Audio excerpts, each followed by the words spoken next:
Hey guys, Tom Hackett here.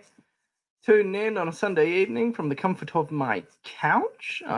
Just got done writing my article on KSLSports.com. So if you missed any of the action, please head over to KSLSports.com. Check that out. My article and my gamer from tonight's proceedings is there. You can find it all at KSLSports.com, and I'd highly recommend you go check it out. If you did catch the game, please feel free to comment wherever you're watching. I can see all the comments that come through, so let me know what your thoughts are or were, and we'll talk about some of the bigger moments, the bigger picture, what's ahead now for RSL as they return home from a big point on the road. Look, 0-0 in the end, but man, that feels like a win. And I think in the press conferences after the match, I just got done speaking to Freddie Juarez, Andrew Putner, and Justin Glad.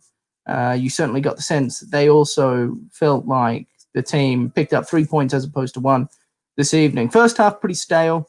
Both teams tentatively trying to just find their way in the game. Obviously, RSL on the road. Last time they were at Allianz Field, they got beat 4-0, all 4 goals coming in the second half. So they didn't want to get off to a slow start. And quite frankly, they probably should have been up 1-0 in the first half as there was a handball that should have gone in favor of RSL and didn't. Head referee didn't even go look at VAR. It makes no sense. It's now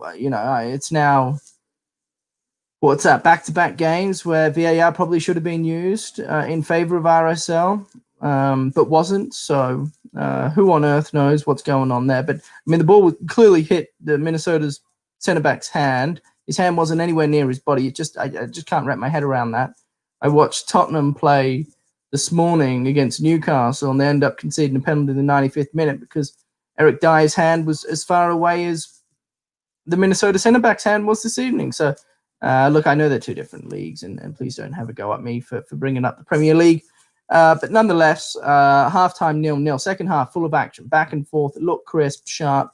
The passing was better from both teams. Reynoso, by the way, from Minnesota, the new multi-million-dollar man, the Argentinian, was just an exquisite. Really fun to watch on the right-hand side, going up against Justin Glad, who generally plays in the center of the park. He had forced out onto the left-back position because of Donny Toye being rested. But Reynoso had 3 opportunities in the second half, all that required big saves from Andrew Putner, and Andrew's shot-stopping ability was remarkable this evening. It's kind of what we've been waiting for, I guess. You know, when he filled in for Nick Romando a year ago, we saw glimpses of his ability, and throughout this year so far, he hasn't been able to really showcase that. But tonight was a different story. He was really, really good in between the sticks, coming up with big save after big save, and RSL were lucky to end 0-0, but they did. Where else should we talk? There were some chances, I should say. By the way, thanks for the comment, Beanie. I love you too, my man. I hope everything's well up there. You're looking after Mitchie up there in Portland. But Douglas Martinez, I thought, had a few good chances himself. There were kind of back-to-back opportunities there.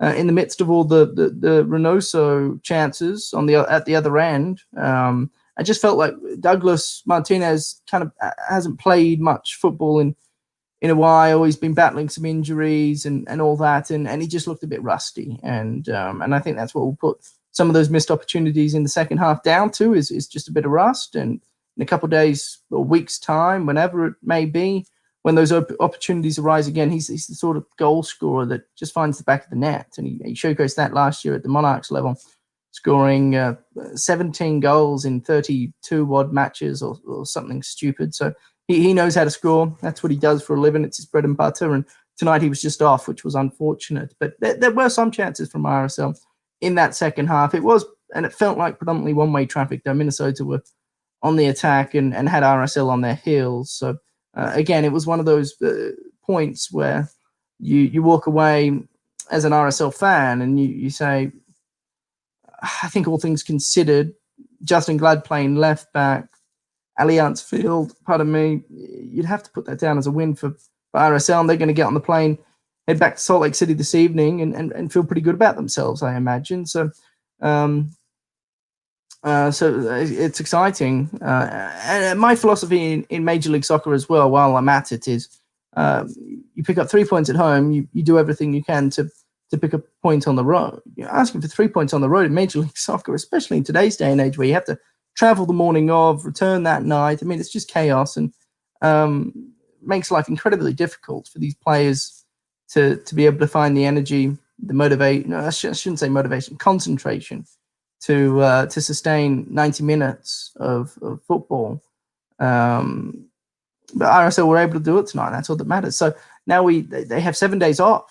Next Sunday, they return home, Rio Tinto Stadium, and the going gets just as tough, I guess. LAFC will arrive at Rio Tinto Stadium. It's a 7:30 kickoff. For those wondering, next Sunday, that's, October 4th, I believe. Officially the month of Halloween. That's a bit a bit scary. But hopefully the month of Halloween, October, is good for RSL. They certainly need it. Coming into tonight's matchup, I should state there was just 1 point separating Minnesota and RSL. RSL were in 8th position. Minnesota were in 7th. I forget off the top of my head what exactly the point tally was.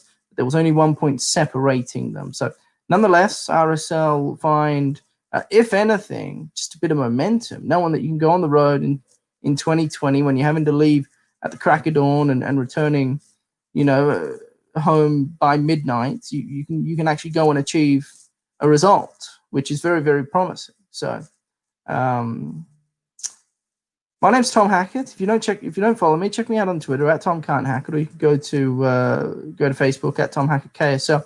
My stories up at KSLSports.com, and I'd highly recommend anybody that missed the game, go check that out. There's a ton of video in there for you to catch up on, and I think you'll enjoy it.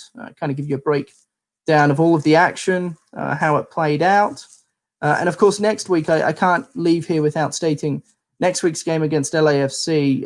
Obviously, if you can't make it, it'll be on television. But if you have your cellular device, your phone, you can catch it there just by downloading the KSL TV app. You can watch it for free. Or if you're on a desktop or a laptop, go to KSLSports.com and you can stream it there for free as well. So we have you covered at KSL Sports. You can thank us later. But hey, I hope everybody enjoyed your Sunday evening.